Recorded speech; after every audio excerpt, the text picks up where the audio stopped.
que ha sido toda esta campaña por la igualdad de género, y hoy en día estamos como estábamos en el año 2002. Y eso es importante tenerlo en cuenta, porque aquí es donde se encuentra uno actores distintos que creen en lo público y que desde el sector privado pueden hacer ese tipo de transformaciones. Pero no únicamente a punta de compasión, que allá va el argumento, Carlos Enrique, que tiene que tener un tema de solidaridad.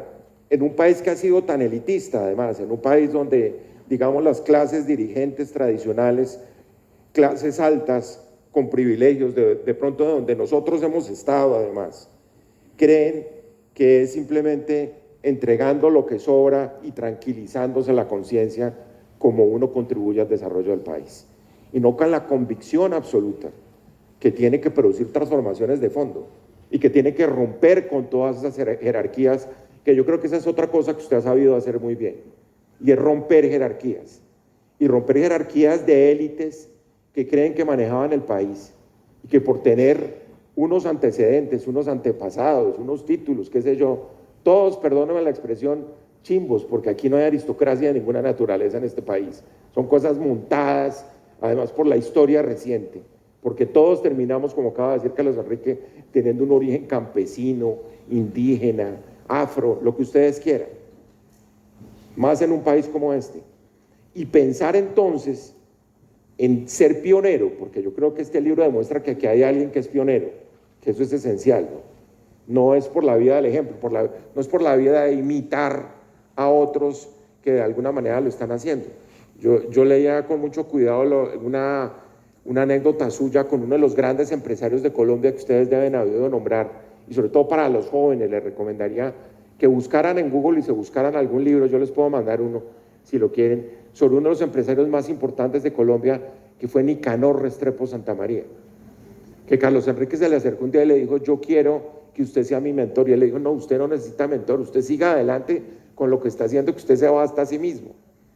Y fíjense ustedes cómo uno busca siempre referentes en la vida, que eso es muy importante, y los referentes, lamentablemente, aquí vamos a un tema cultural, por la cultura traqueta de este país, y perdónenme que sea así de crudo en lo que estoy diciendo, se ordenan los referentes del mal, el patrón del mal, como dice la serie aquella de Caracol. Y eso no puede ser, ahí tiene que haber una ruptura generacional. A los hijos de ustedes no les van a poner como ejemplo a ese señor que le decían el patrón del mal, sino alguien que haya contribuido, que haya dejado un legado. Y eso es lo que en últimas recoge una familia, recoge una generación y los lleva de alguna manera a actuar en lo público, dentro de unas condiciones que no son las condiciones tradicionales.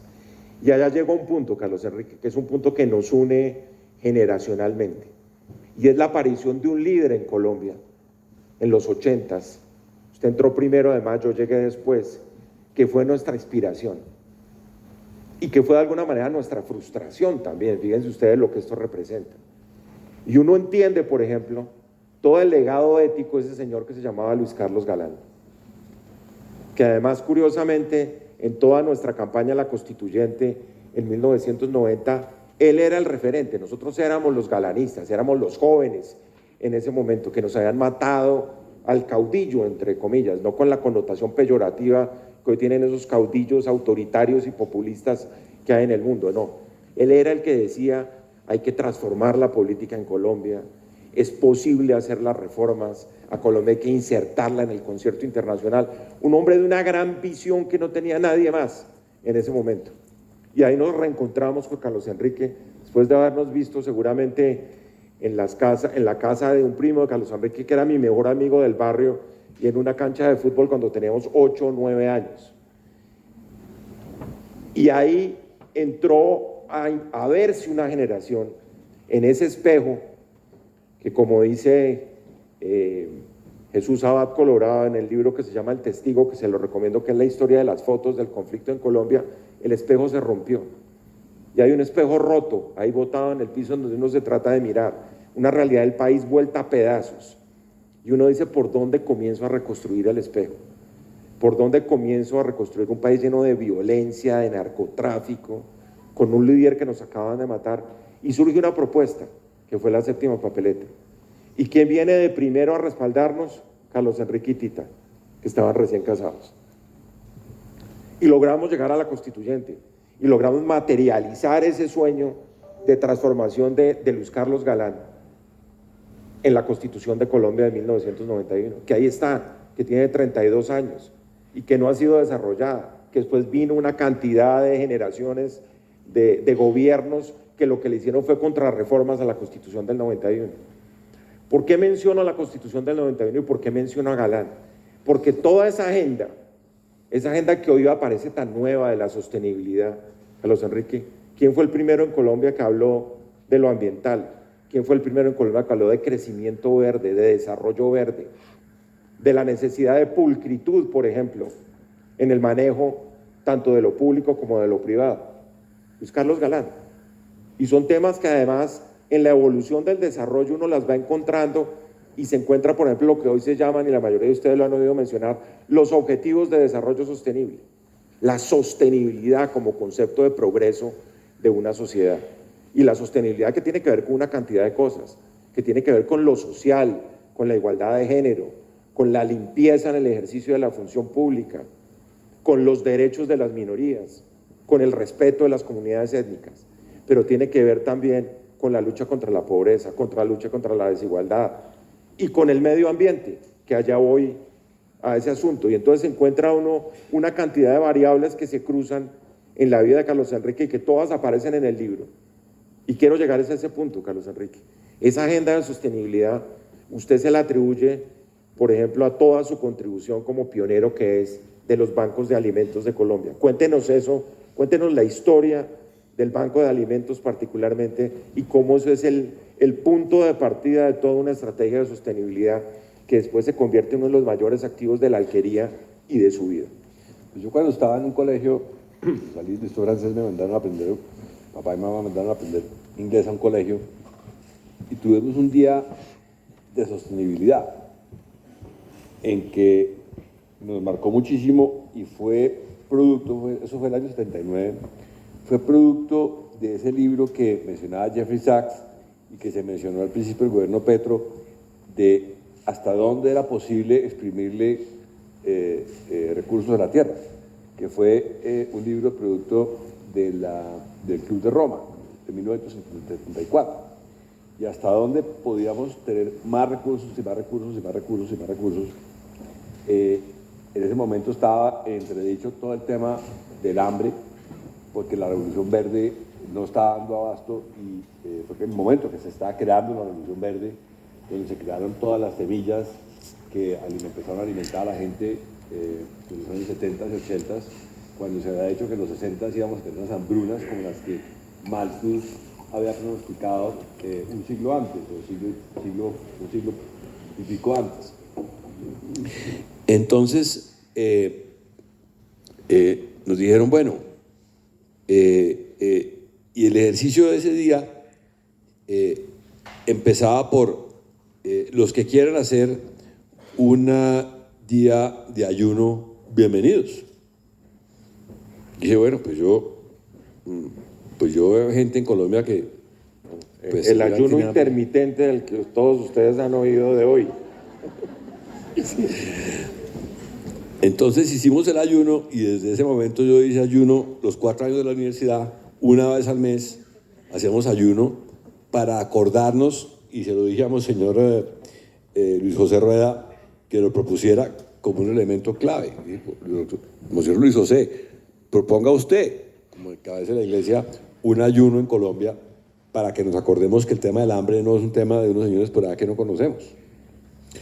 Veremos esa segunda parte de la conversación. Y ahí empezó con mucho interés en el hambre.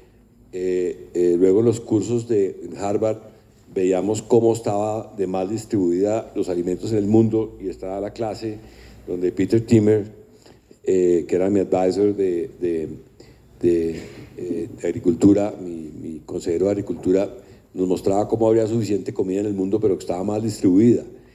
Y eso me marcó a mí muy profundamente. Y cuando tuvimos la crisis del 98, nos diría, bueno, pero si yo tengo problemas, el señor de los dulces de Bogotá, que me ofrece dulces en las esquinas, entonces yo cogía, bajaba a la ventana y le compraba todos los dulces. todo lo que tenía, porque, y sí, me los comí todos, claro. Porque a este señor, por lo menos, yo tengo 10.000 o 20.000 pesos, le puedo comprar todo. Y empecé a buscar referentes en ese sentido. Llegamos a Monsieur Rubiano, que nos había casado con Tita. Me dijo, mira, es el padre Daniel que lo mandé a hacer esta cosa. Y le llega al padre Daniel, que tenía una bodega que le había prestado José Fernando Izaza de la CCA. Y ahí empezamos nuestra relación con el padre Daniel y a trabajar con Gilma Jiménez también en ese momento, con Peñalosa. Nuestra querida Gilma, que fue la salvaguardiar de los niños y de las atrocidades contra los niños y que murió hace unos años. Y quedamos prendidos de que teníamos que ayudar más en el banco. Claro, en ese momento la quería estar en unos momentos muy difíciles y el tiempo no me lo permitía. Apenas me lo pude permitir, me metí a la junta del banco y curiosamente aquí en Fagua, ya cuando estábamos empezando a hacer eso, en la salón donde estaban ustedes adentro, vino la gente del Global Food Banking Network que ha contactado el padre Daniel, que habíamos contactado, y vino un señor muy particular que menciona en el libro que se llama John Forley, que ha sido presidente de la Bolsa de Valores de Chicago, que no es una bolsa de acciones, es una bolsa de commodities, es decir, de la alimentación en Chicago, porque claramente el Midwest, Estados Unidos, Chicago, es donde están las papas, donde está el trigo, el maíz, todos esos se negocian en la bolsa de Chicago. Y él dijo, me retiro de la bolsa de Chicago en mi pleno momento y me voy a montar los bancos de alimentos en el mundo.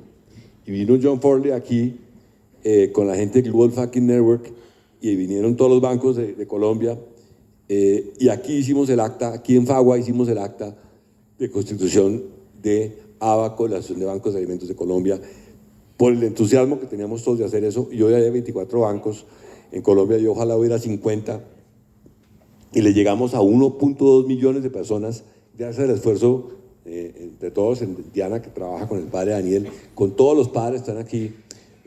¿Dónde está? Estábamos hablando del padre de Chuntame, está por aquí. Por favor, levántese. De que tenemos que revivir el banco de Cajicá, unirlo al banco de Zipaquirá, porque hoy es un banco politiquero, como es el Chocó. Desgraciadamente hay dos bancos politiqueros en Colombia, uno el Chocó y uno en Cajicá.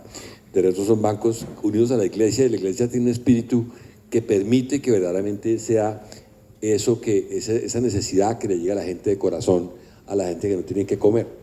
Entonces, pues, ese fue el inicio de todo el tema de tener que la gente se alimentara. Y yo verdaderamente, pues, tuve la ventaja de que mi padre y mi abuelo habían empezado una empresa de alimentos y que la gente, pues mi satisfacción, claro, toda esta historia del libro empieza cuando a Fernando y a mí nos botan del Ministerio de Justicia por la pequeña, pues a Fernando salió antes, pero a mí sí pues no me votaron porque todavía no había razón para votarme, pero me votaron por la puerta de atrás un poquito elegantemente, hasta que supieron que... Como chivo expiatorio. Como chivo expiatorio, ¿no? De que se había hablado Pablo Escobar. Y me vine a refugiar aquí a las naguas de mi papá y de mi mamá para poder trabajar en la alquería. Y ahí como dice el libro de Enrique Santos, ahí empezó todo. El libro que empezó sobre La Habana hace 10 años.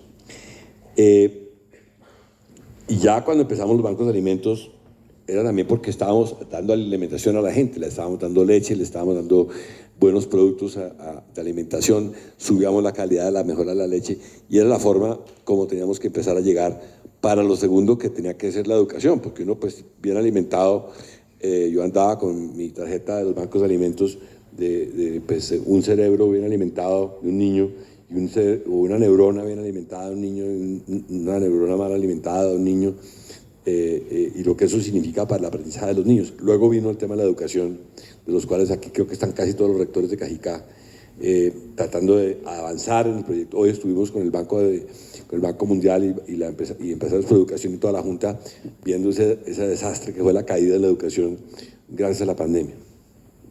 Sí, en todo ese contexto, Carlos Enrique, siempre se amarran una cantidad de sectores sociales, creo yo. Uno amarra y encuentra una apuesta por la educación, que es indiscutible que ahora hablamos un poquito de eso, que además tuve el privilegio de cuando estaba embajador en España, de tener a los rectores que estuvieron en España en ese momento y que lo que han marcado ha sido una excelencia que ha buscado ser replicable e imitable por todos los sistemas educativos del resto del país, porque esto ha sido Cajicá, pero además ha sido Cundinamarca, demostrando que sí es posible avanzar, además, ¿no? Porque los estándares internacionales, en los estándares internacionales normalmente no se avanza mucho, aquí sí se ha avanzado. La agricultura, por el otro lado, que usted ya lo ha mencionado, el medio ambiente, la sostenibilidad, por supuesto, lo que tiene que ver con la seguridad alimentaria, pero Carlos Enrique, la política, hablemos de la política, hablemos de cómo ha sido esa transversalidad de la política en todo eso. Yo creo que usted lo terminó metiendo todo esto en la política, no que usted tuviera la intención de meterse en la política. Usted cuenta en el libro que su papá le dijo además, mire, es que no haga eso porque usted no sirve para eso, una cosa de ese estilo. Pero cuando uno se mete en lo público, termina necesariamente haciendo política. Y cuando uno hace política, tiene que obrar correctamente. Creo que eso es fundamental. Y particularmente lo digo para nosotros, este escenario, y aquí entra en acción Tita completamente como concejal, en determinados momentos de todas nuestras vidas, y yo les digo, para mí Cajicá tiene un simbolismo muy grande, porque fue por una invitación de la entonces concejal de Cajicá. Yo acababa de llegar de la Embajada de Colombia en España, y digamos que estaba como reorganizándome, y Tita me dijo, ¿por qué no viene y le da una conferencia sobre corrupción al Consejo de Cajicá? Y les confieso, ese día, incluso de mucha gente que me dijo ese día, ya el tema de que estaban buscando gente para la Procuraduría, estaba sobre el tema, ese día me convencí que podía ser procurador, y fue aquí en Cajicá, en una conferencia hablando de corrupción. Yo está pasando lo mismo en otro nivel, pero eso lo hablamos más tarde. No está pasando nada. Entonces dice uno, fíjense que hay la serendipia, que usted ahora explica muy bien el concepto. Los católicos le dicen la epifanía. El padre ahora nos puede explicar lo que es la epifanía. Es un momento cumbre en que se mezcla una cantidad de factores y salen una cantidad de cosas que de alguna manera son mágicas o celestiales, como las queramos llamar. Alguien diría, se alinean los astros y salen una cantidad de cosas positivas en un momento de la vida, como cuando uno conoce a alguien que es su modelo de vida, una cosa de ese estilo. Entonces son hitos de la vida que marcan el camino por donde uno se va a meter. Y yo creo que eso es esencial, además porque eso identifica además batallas comunes. Después, ustedes lo saben, nos tocó dar con una procuradora muy valiente que está aquí presente en el auditorio también, una batalla muy grande por la ética pública aquí en este municipio, que fue una batalla, ganamos unas, no perdimos ninguna, otras quedaron empatadas, pero ganamos la mayoría de las peleas, y yo creo que eso le da mucho sentido a la vida. O sea, la falta de emoción cuando uno está en lo público simplemente le marca un grado de indiferencia en una zona de confort, pero cuando uno le pone un poquito de adrenalina, de pasión, de convicción a las cosas, y yo creo que eso, que lo ve uno desde lo público, usted se lo ha puesto a lo privado.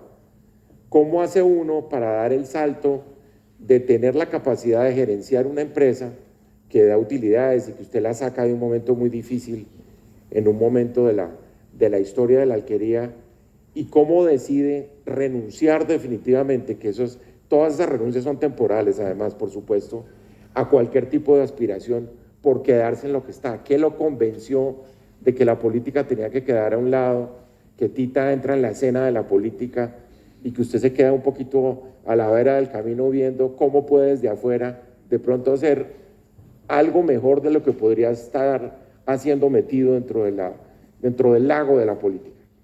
Pues primero, pues claramente, después de la hecatombe, porque no fue menos, del Ministerio de Justicia, en lo que fue pues para usted, que le hubieran acusado de una cosa completamente injusta, porque usted dejó a Pablo Escobar en la cárcel y lo recibió alguien más que lo dejó salir.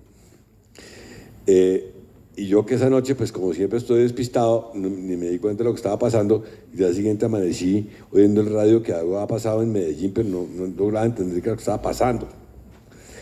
Y ya pues por la noche vi que se ha hablado Pablo Escobar, pues durante el día empezamos a llegar al ministerio y pues claro, el ministerio estaba desolado porque pues el ministro González estaba en Palacio, estaban tratando de entender dónde estaba Pablo Escobar, porque él se comunicaba por un radio y para esto estaba muy cerca y el jefe de prisiones que habíamos escogido le decía, Pablo, devuélvase, y él estaba a 3 o 4 kilómetros tratando de negociar su regreso o no. Pero después de ese catombe y los riesgos que vinieron después y las amenazas que vinieron después, y si uno podía volver al país o si podíamos llevar una vida normal, usted estuvo un año deambulando en Colombia y después se fue a Harvard, hizo su tercera maestría en Harvard y luego arrancó a trabajar en el BID y fuimos como un poquito expatriados de la patria política, que era lo que queríamos hacer. Pero así como la desnutrición es crónica, la política también es una enfermedad crónica. Uno la tiene y decide tomar eso. A mí un día me decía una prima mía, Lucía Lozano, que estaba conversando con Germán Vargas a los 13 años y entonces le dijo, yo me voy a dedicar a la política, le dijo Germán Vargas a Lucía, nuestra prima.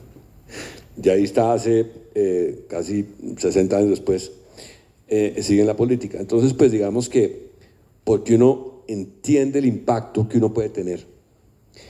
Y el tema de las becas, por ejemplo, empezó porque yo veía niños becados en la Universidad de Vermont y en el colegio donde estuve aprendiendo inglés, donde estuvimos este día de epifanía, de serendipia, del hambre, y que eran niños becados que de otra manera no iban a poder llegar allá. Y decía, ¿cómo es posible que esto pase? Y en Colombia yo nunca había oído de becas. Entonces lo primero que hice, el primer acuerdo municipal que pasé como concejal el año 85,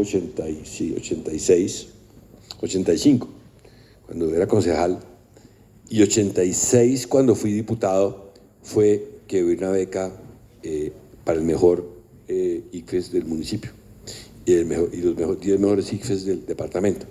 Obviamente eso era pues una gotica en el balde, pero era entender que uno con la política puede hacer grandes cosas. Claro, el impacto que tiene la política sobre uno es difícil, más que un huracán, es como uno de esos tornados se lo llevan a uno y cuando salieron la política dicen, ¿qué me pasó? Pero lo que se hizo durante ese momento, en esos pocos minutos relativos del tornado, pueden haber sido impresionantes. Cuando ustedes miran la situación chilena, el desorden en que está Chile hoy políticamente, ¿qué le pasó a Chile? Tipos tan organizados, tan juiciosos, país desarrollado de América Latina. Les faltó que no hubo un Fernando Carrillo que les hubiera hecho una constitución adecuada, posible, moderna, popular, llamada al derecho de la gente, no simplemente dictada como la de Caro y Cuervo desde una mesa con 12 personas. Y eso es lo que le pasa a Chile.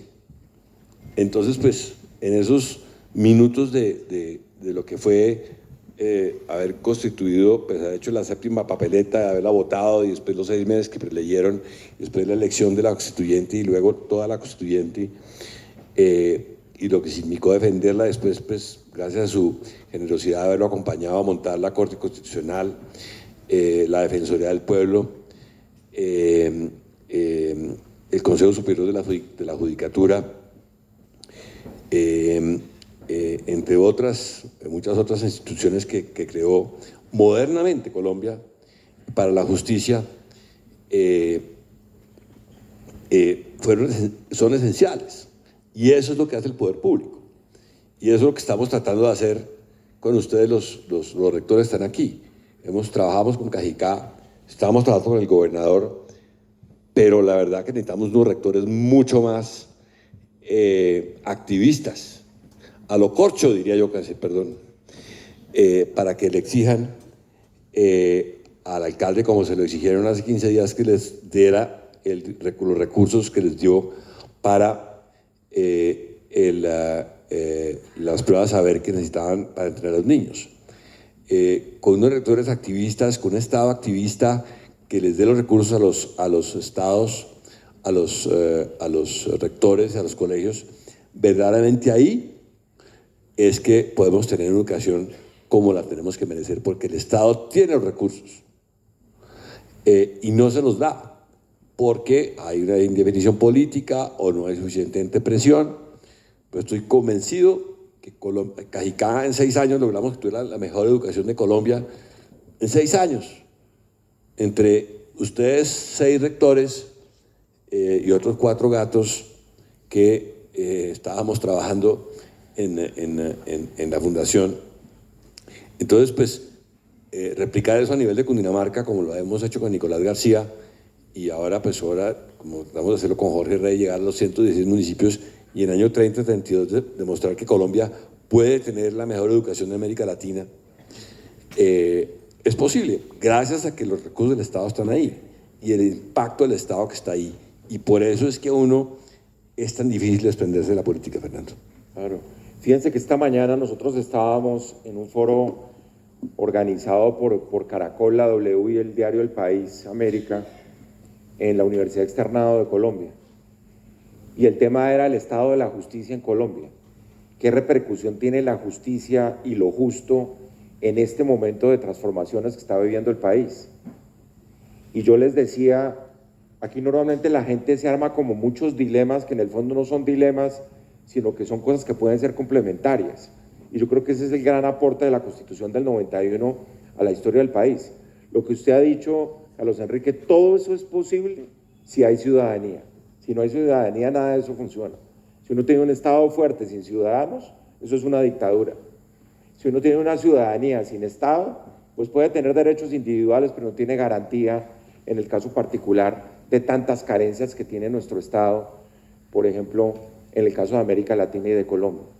Y hablando de la justicia, yo les decía esta mañana, uno necesita además todos estos elementos para defender la democracia. En el fondo lo que estamos haciendo todos al construir valores públicos es defender la democracia y tener la convicción de que independientemente de lo que pase, aquí hay que seguir defendiendo el Estado social de derecho democrático que está en la Constitución del 91 y que supone, porque usted ha creído en los derechos de la gente, en que los niños de Cajicá tienen derecho a la educación y nosotros estamos, los que estamos en lo público, dedicados a que se dé esa garantía de esos derechos, que se realicen los derechos, que es lo que hace hoy en día la Corte Constitucional. Porque alguien planteaba a Carlos Enrique esta mañana el siguiente dilema, no, es que tenemos un sector privado de nuevo, un sector privado dedicado a buscar la seguridad jurídica. ¿Qué es la seguridad jurídica? La estabilidad que le permite al sector privado obtener ganancias individuales, por decirlo de la manera más prosaica, más simple. Pero es que resulta que la seguridad jurídica no es solo para las empresas, la seguridad jurídica es para los ciudadanos, y la seguridad jurídica de los ciudadanos es el ejercicio de los derechos, del derecho a la alimentación, del derecho a la educación, de los derechos ambientales, del derecho de los campesinos, otra de sus grandes batallas desde el Ministerio de Agricultura, porque después cuando nos volvemos a encontrar con Carlos Enrique, recuerdo muchísimo, era el asesor de cabecera recién regresado de Estados Unidos del ministro de Agricultura de ese momento, del presidente Barco, que había sido la mano derecha de Luis Carlos Galán, que ustedes seguramente lo recuerdan, que era el doctor Gabriel Rosas Vega, que había sido mi profesor además en la Javeriana. Y todo termina siendo un problema de derechos. Lo que hace la Constitución del 91, al fin y al cabo, es sumamente simple. Es decir, el problema del desarrollo de este país es un problema de derechos. Y por eso la justicia tiene tanto que decir a la hora del reconocimiento de los derechos. Y por eso la justicia tiene que estar descentralizada, que hoy está más centralizada y recentralizada que nunca. Entonces, en el fondo, Carlos Enrique, en toda nuestra batalla por la justicia, y allá va el argumento, era un poco, y que creo que eso lo conseguimos, y en ese sentido el parte es totalmente positivo, fue el desarrollo de las nuevas instituciones de la justicia que sigue siendo el mandato del consenso político más importante que ha tenido Colombia en el último siglo, que fue el consenso que llevó a la Constitución del 91. Y ahí aparece la justicia no solo como un sector. Yo les decía hoy, la justicia es sector social. A esto súmele lo que nosotros hicimos por la justicia al crear instituciones judiciales. Usted lo mencionó como una cosa marginal, por supuesto, o esa no, yo sé que no fue la intención, pero el haber creado un tribunal constitucional para defender los derechos que resolviera las tutelas de los colombianos, eso es el avance institucional más grande que ha tenido Colombia en el último siglo en materia de derechos. La Defensoría del Pueblo, la propia Fiscalía, independientemente de que eso ha tenido unos altibajos más atribuibles a quienes han sido los titulares de las instituciones y han desperdiciado esa oportunidad que a las instituciones mismas. Entonces, a todo eso, Carlos Enrique, y lo digo muy respetuosamente, hay que sumarle el ingrediente y el aporte, que fue más que un grano de arena a todo el tema de la justicia, porque nuestra labor fundamental fue darle vida a las 4 nuevas instituciones de la justicia durante el tiempo que estuvimos en el ministerio. Porque además, en la constituyente, ustedes lo recuerdan, los jóvenes, por ejemplo, es solo para recordárselo, termina la constitución redactada, pasan los 150 días del tiempo constituyente y la propia constituyente decide la reforma más urgente es la reforma de la justicia. Y vamos a crear lo que se llamó un congresito, que yo fui miembro del congresito hasta que me nombraron ministro de Justicia, porque el presidente Gaviria me dijo, usted váyase a poner en marcha las 4 nuevas instituciones de la justicia. Y eso fue lo que hicimos, Carlos Enrique. Y la justicia sigue siendo la gran carencia de este país, porque sigue siendo maniatada, cercada, arrinconada, vilipendiada, lo que ustedes quieran, pero es como la democracia, es una batalla diaria. La batalla en este municipio, porque vuelva a la ética, es la batalla diaria de toda la gente de bien. Y es lo que ustedes tienen que seguir haciendo, por supuesto. Y en ese orden de ideas, Carlos Enrique, yo no sé de cuánto tiempo más disponemos, porque son las 8:20. 4 horas, a las 12. Si de aquí a las 12 no hemos terminado, ustedes pueden comenzar a salir del auditorio. Yo pensaba, Carlos Enrique, yo quería hacerle unas preguntas cortas y concretas a Carlos Enrique, pero solo una antes de entrar en esa fase, que yo creo que sería como la fase final, porque tampoco vamos a abusar de ustedes. Yo creo que hasta las 8:30, Tita, ¿hasta qué horas estamos? 8:30. E incluso algunas preguntas, ustedes quieren hacer unas preguntas, más bien hacemos esta sección rápida de preguntas y vamos a las preguntas de ustedes. Carlos Enrique, ¿cómo es la ética del éxito en el sector privado? ¿Y en qué se diferencia la ética del éxito en el sector público? Es que, digamos que en esta marea o en esta pandemia que nos dejó el narcotráfico y que tanto advirtió Luis Carlos Galán, porque él no era no es que le afectara el tema de que los narcotraficantes tuvieran dinero o no tuvieran dinero, era cómo cambiaba la ética del trabajo. Y ahí es que viene la ética el sector público y el sector privado.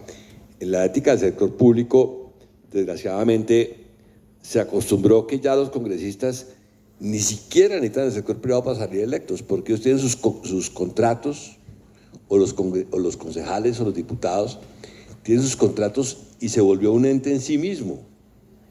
Ellos se reparten entre sí mismos sus cosas y no tienen que acudir al sector privado para que los financie, porque ellos se autofinancian. Y en eso todos somos un poco partícipes, porque sabemos que alguien le dio un favor a alguien más y no fuimos capaces de ir a denunciar el tema, porque tuvimos miedo. Entonces, se vuelve el tema complejo en el sentido de que por miedo dejamos que es un poco como la lepra hace 500 años, porque como si yo era leproso, yo no sabía que la lepra no se me pegaba, sino era una enfermedad que era de limpieza y de higiene. Entonces yo prefería guardar al leproso y no decir que estaba leproso y dejar que el sistema siguiera así. Entonces, de esta manera somos todos leprosos al no denunciar. Una de las cosas que hemos encontrado con Tita en el proceso de justicia incluso en la justicia con la procuradora Diana, es que como la gente no denuncia, entonces no hay pruebas, porque a la gente le da miedo. Y me acuerdo que nos reunimos esa vez en Medellín con los jueces sin rostro, que fue una gran instauración creo que fue del gobierno de Barco, de los jueces sin rostro, porque entonces no los podían reconocer, no los podían señalar y no los podían amenazar. Pero Colombia necesita tener el valor de ciudadanos como ustedes que se paren delante, como se pararon el 20 de julio. ¿Y qué les gritó Antonio Villavicencio? Todos sabemos que les gritó Antonio Villavicencio. Pero ese es otro elemento que Fernando menciona, que Tita lo vivió este último año y medio. No fue por estar sentada en el Congreso, en el Senado o en el Consejo, fue porque los concejales que están aquí sentados movieron la opinión pública y lograron parar 3 empréstitos para hacer piscinas de 47.000 millones de pesos. Como dice Tita, todo en Cajicá vale 47.000 millones de pesos, curiosamente, ¿no? Y que solamente movilizando la opinión pública, como la movilizó usted en la Marcha del Silencio y como la movilizó llegando a los medios de comunicación, haciendo que creer que la constituyente se podía y que se podía romper esa prohibición absurda del plebiscito del 58. Entonces esa ética del sector público está tan corrompida, tenemos que salir a romperla. Y el sector privado no es diferente en muchas cosas, porque el sector privado conecta con esos elementos y siempre es más fácil conectar, siempre es más fácil dejar pasar. Pero reitero las palabras de Ernesto de Lima: cuida tu nombre, cuida el nombre de la alquería, cuida el nombre de cada uno de ustedes que han trabajado. Por aquí veo a Frijolito que está, ¿dónde está Frijolito? Levanta la mano. ¿Cuántos partidos de fútbol? ¿Cuántos pasadas por el laboratorio? Esta leche no está bien, esta leche hay que rechazarla. Cuando, ¿se acuerda, Frijolito, cuando el señor Murcia nos traía la leche de Chiquinquirá y estaba mala y había que rechazarla a riesgo de que la alcaldía se quebrara? Pero eso es parte de eso, es salir a decir lo ético, que está bien y que está mal. Y en eso puede defender nuestra vida, puede defender la vida del país. Y es en eso que nos tenemos que parar ante la opinión pública para decir cómo en esos cambios estructurales tenemos que avanzar en lo que nos funciona y lo que no nos debe funcionar, basado en nuestra propia moral, en nuestra propia ética. Perfecto, muchas gracias, Carlos Enrique. Ahora, como me ha tocado aprender de los periodistas con los que trabajo recientemente, tengo acá 10 palabras. Yo le voy a mencionar una palabra y usted me dice qué idea se le viene a la mente en cada una de las palabras. Galán.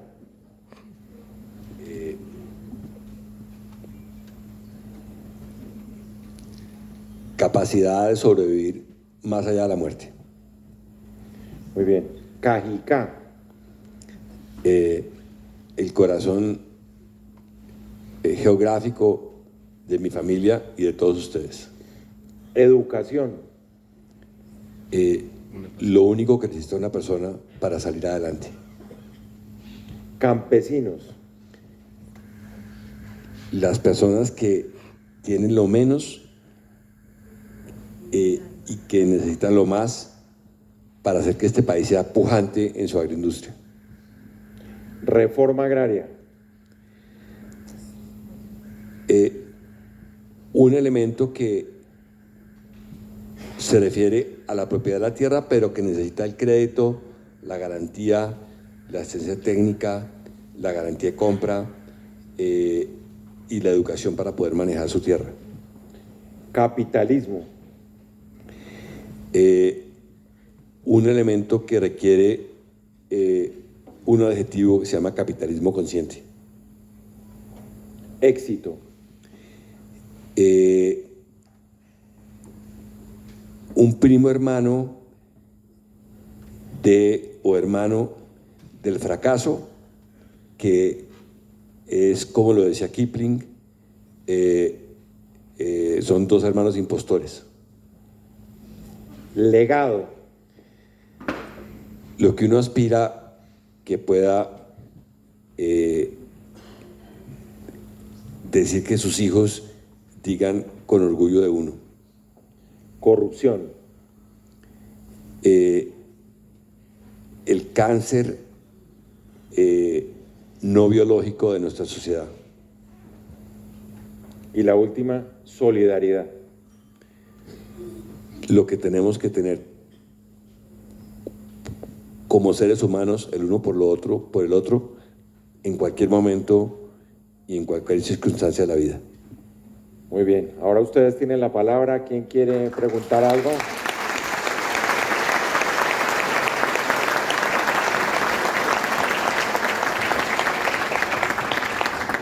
Aquí poco vemos por la encandilada, Hola. pero sí, adelante. Que Si tenga el quiere, me micrófono hago que hable. adelante, doctor Fernando. Doctor Fernando, qué gusto verlo. Doctor Carlos Enrique, después de tanto tiempo nos une a estos dos personajes públicos el nuevo liberalismo. Les hablo como director de la agencia internacional BC News y quiero preguntarle, doctor Fernando Carrillo, y después una pregunta al doctor Carlos Enrique Cavalier, ¿dónde está la falla de la propuesta de la cantidad de reformas del gobierno del presidente Gustavo Petro, sabiendo que la justicia no está funcionando, que los ciudadanos están cansados de la impunidad, de la violencia y de la inseguridad?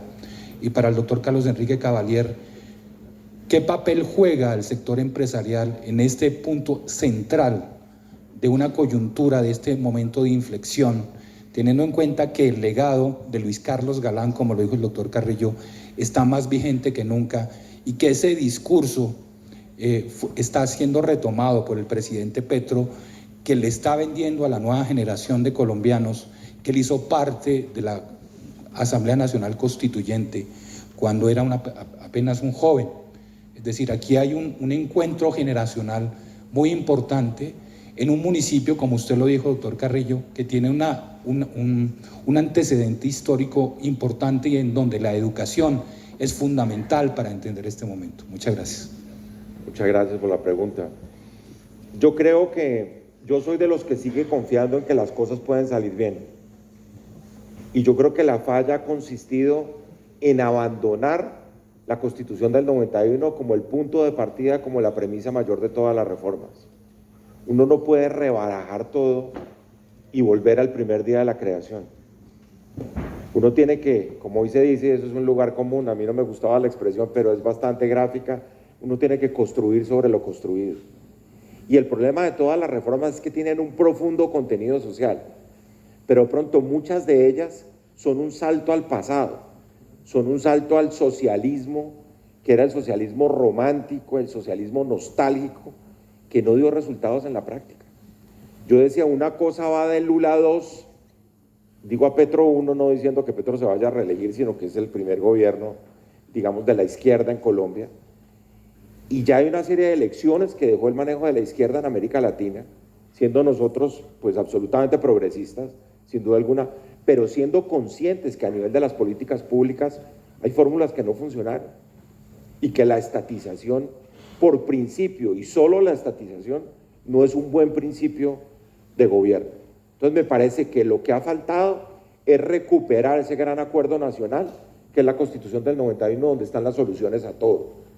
Lo digo precisamente por lo que mencionaba en la última referencia a que el problema del desarrollo es un problema de derechos. Entonces yo creo que donde haya diálogo, donde haya concertación, donde haya un gran acuerdo nacional como el que hicimos en el 91, para hacer las grandes reformas sociales, políticas y económicas que necesita Colombia, ahí vamos a estar todos y eso va a salir bien. Pero donde haya una visión unilateral de los problemas y una imposición del Ejecutivo a la fuerza de unas reformas que no están consensuadas con la gente, ahí puede constituirse la gran falla que usted menciona. Yo creo que el sector privado tiene que actuar en dos niveles que muy claramente Jim Robinson con Acemoglu describen en su libro de por qué fracasan las naciones. El gran profesor de Harvard, casado 2 veces con colombiana, y es que un país para ser exitoso y ser un país industrializado necesita 2 cosas nomás. una educación de alta calidad para todo el mundo, una educación pública de alta calidad para todo el mundo y un empleo formal de alta calidad para todo el mundo. Muy bien. Sí, el micrófono aquí en la segunda fila. Gracias.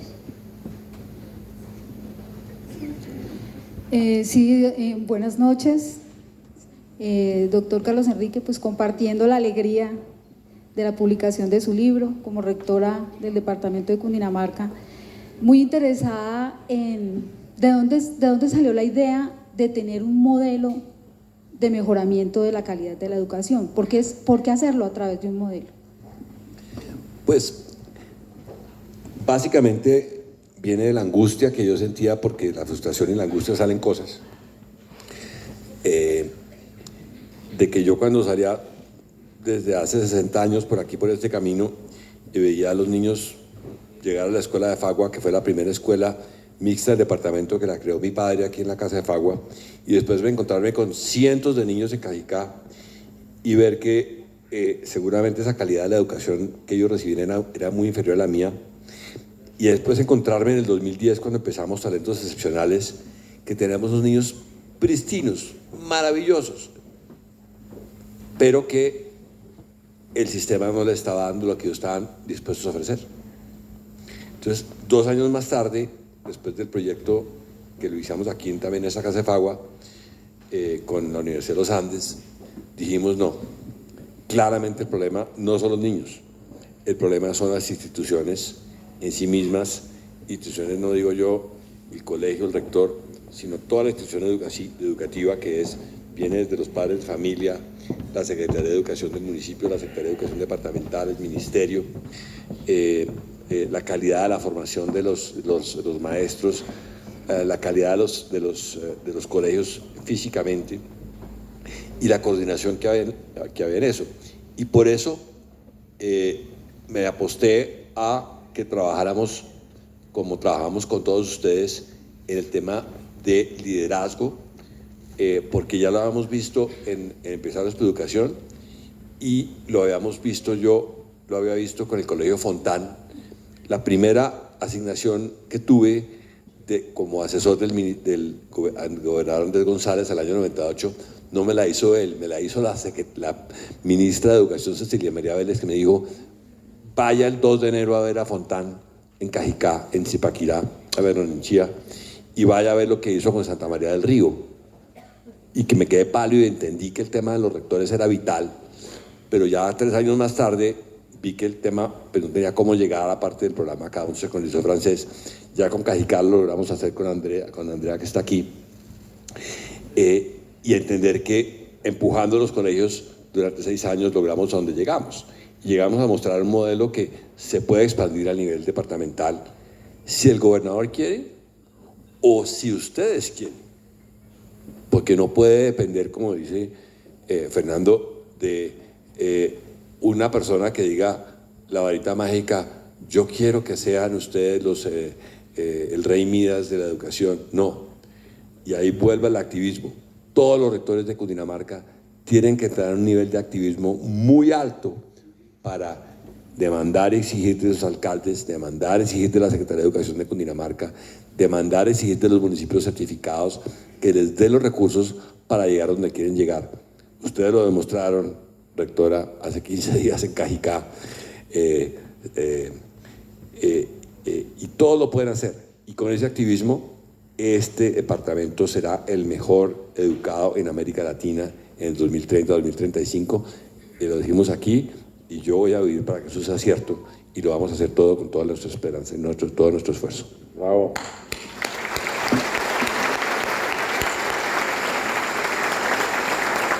Yo creo que nos toca cortar ya, pero yo quería terminar con un párrafo, y eso es con la venia de Tita, que es el último párrafo del libro, para que se lo lleven ustedes como la gran reflexión de esta noche.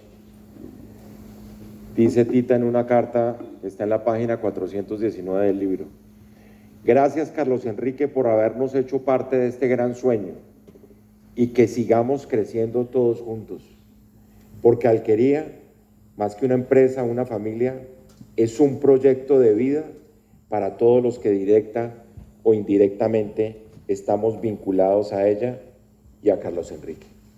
Gracias, Tita, gracias a todos ustedes, buenas noches.